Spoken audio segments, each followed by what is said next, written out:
Jadi kita kan mengangkat dari pasar Kedung Boto yang ada di Pakis. Untuk permasalahannya itu mereka itu di pasar itu berjualan di pinggir jalan, jadi mengganggu lalu lintas orang yang berkendara di daerah situ gitu loh. Jadi kalau misal orang lagi berjualan, banyak yang berjualan tuh kayak macet gitu loh daerah situ. Kalau dengan alternatif yang sudah dikeluarkan dari kalau pedagang pasar sekarang berjualan di pinggir jalan karena akan mengganggu lalu lintas sehingga para pedagang harusnya untuk masuk dan berjualan di pasar yang harus disediakan. Jadi di samping pasar yang berada di jalan itu sama pemerintah sudah disediakan pasar baru yang digunakan untuk berjualan. Tapi karena prinsip pedagang mereka itu adalah berjualan di jalan itu lebih gratis. Jadi pasar baru itu untuk mengkawin karena cuma tempat untuk dan tempat transaksi bukan saja. Rencana tindakan untuk yang pertama itu penertiban pedagang agar lalu lintasnya lancar. Lalu yang kedua mengembangkan infrastruktur jalan sekitar pasar Kedung Boto dengan cara melakukan perluasan jalan. Rencana ini tuh keberhasilannya sangat bergantung pada kerjasama semua pihak yang terlibat, termasuk para pedagang sayur, pengunjung pasar, dan aparat penegak hukum. Pertama itu membuat poster edukasi. Jadi kami membuat poster edukasi. Jadi kami membuat poster untuk mengedukasi tentang kesadaran penjualan di tempat misalnya bagi masyarakat di pedagang itu. Dan yang kedua perluasan jalan di sekitar pasar untuk beroperasi sehingga para pedagang dapat berjualan dengan tertib dan tidak punya arus lalu lintas dan kemacetan.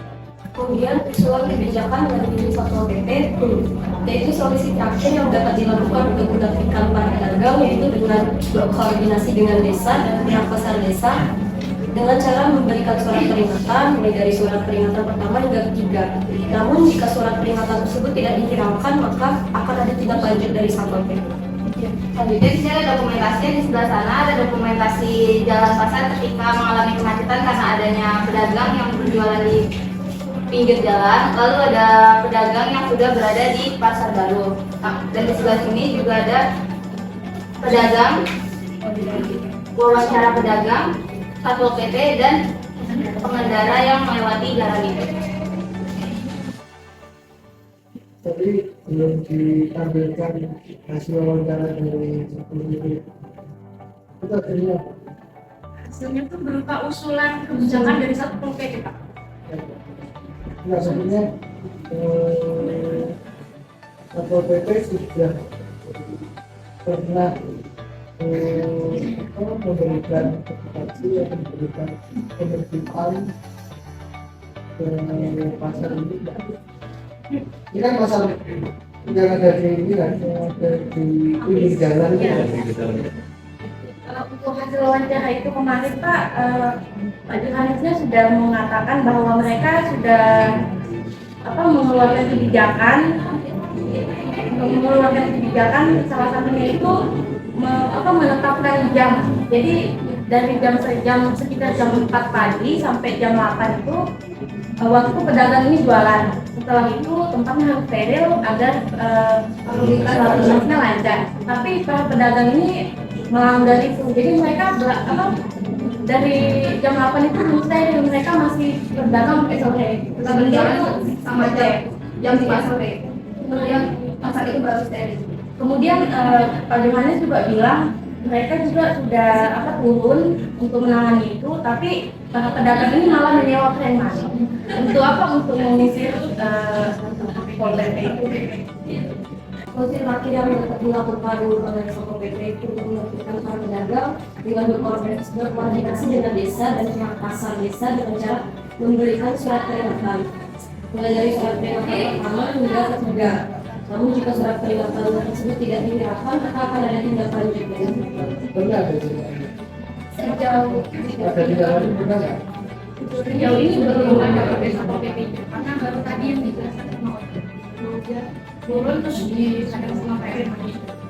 Sejauh ini Pak Johannes belum cerita kalau pernah turun. Pedagang yang ada di situ Ya. itu kenapa nggak cocok? Ya Pak, ini kan kami wawancara di pasar barunya kan Pak. Itu pasarnya itu udah dibikinin pasar baru Pak. Jalannya jauh nggak sama? Enggak, cuma 10 menitan ya? 5-10 menitan. Oh, cuma berapa meter Pak? Iya, dekatnya itu tuh udah ada kayak tempatnya, sudah ada beda-bedanya gitu Pak.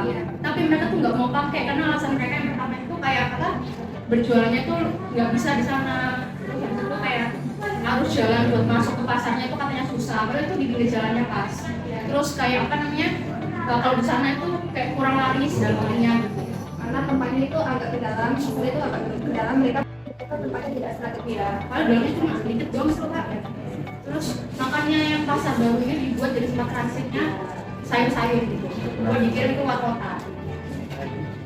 Kebetulan karena pas kami ke sana ini yang ada itu cuma pedagang di sebelah sananya Pak, di sebelah sana, di pasarnya, di pasar yang baru ya.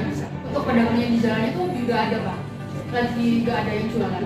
Jadi kami belum menyasar dan tapi kami dapat info Pak, infonya Ini sebenarnya tuh mereka juga jualan di pinggir jalan Pak, tapi untuk ngunjungin sayurnya itu mereka menempatkan di pasar baru. Untuk alasannya karena yaitu mereka lebih merasa laris di pinggir jalan daripada pasar baru. Kemudian untuk pengunjung itu gimana? iya, iya. Warga sekitar atau Iya, bukan warga sekitar sih. Itu kayak yang bapak ini tuh sering berlalu lintas di sana loh Pak. Jadi kayak rumahnya tuh ada di daerah sana. Kayak tapi lanjut di situ. Jadi saya berlalu lintas. hasilnya apa? Hasilnya ya bapaknya ini merasa kan jalannya macet jadi mengganggu mobilitas dia gitu. Kalau misal keburu-buru nih gitu, terus kayak macet. Jadi kan kita kan juga bisa impulsif juga untuk kayak marah-marah atau gimana karena pedagangnya banyak gitu. Jadi kayak hasilnya ya gimana ya, hasilnya kayak macetan aja dia terus mengganggu aktivitasnya dia bermobil Karena kadang gerobak para sayur itu bisa menyikul pengendara lainnya. Tapi yang foto ini yang ditayangkan itu ya? kita ya Mas Pak, Nah, mau saya sekarang Yang tidak yang apa suasana bahasa tadi yang bahasa ada Pak. pinggir jalan tadi pembelinya tanya nggak? Pembelinya ini tuh lebih apa, berdagangnya tuh dia bukan pembeli yang apa ya Pak, bukan kayak pasar biasa gitu ya. Itu tuh pembelinya bukan dari warga Pak, jadi mereka tuh tukar dagangan buat dikirim ke luar kota, ke Surabaya gitu buat Iya, jadi pembelinya ya mereka sendiri Pak ya, karena tukar berdagang. Iya, karena di situ bukan cuma sayur sawi atau bayam aja, jadi banyak kayak apa ya? Sayur-sayur yang setiap pedagang itu bertukaran sayur. Bapak ini Bapak Fauzi ini sebenarnya udah pernah berjualan di sana.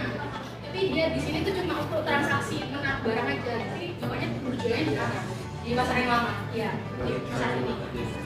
Untuk di tempat ininya tuh bapaknya digunakan untuk kayak naruh barangnya aja, naruh sayurnya aja. Itu hanya sayuran saja. Iya, hanya sayur aja, sayur. Sawi, kangkung. Bayam.